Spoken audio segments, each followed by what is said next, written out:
আগে এই রাস্তাটা খুব মনে পড়ছে, কেন কি এই রাস্তা দিয়ে আগে রোজ অফিস যেতাম।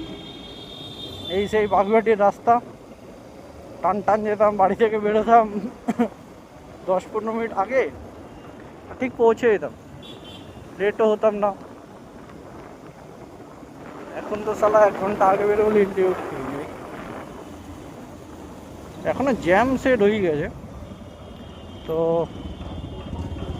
আগের দিনগুলো ভালো ছিল, এখনের দিনও ভালো, এরকম না যে ভালো না।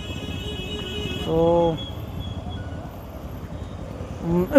আগে যখন এটা মানে আগে যেখানে আমি কাজ করতাম, তো সেখানে 10টা থেকে টাইমিং ছিল, আমি বেরোতাম 9:50, 9:45, 50-এর আগে বেরোতাম না, তাও পৌঁছে যেতাম 10 মিনিটে। এখন আমি 9টায় বেরোলেও 10টা 10-এ পৌঁছাতে পারি না, এত দূর। কখনো ডানলপে জ্যাম, কখনো বড়নগরে জ্যাম, কখনো বালিহলটে জ্যাম, শুধু জ্যামই জ্যাম। জয় মা, জয় মা, রক্ষা করো মা। সামনে জয় বাবা লোকনাথ মন্দির আছে, নমো করে নেবো, মজা হচ্ছে। একটা কাজ ছিল, কাজটা হয়ে গেছে, ইনকাম হয়ে গেছে, ব্যাস।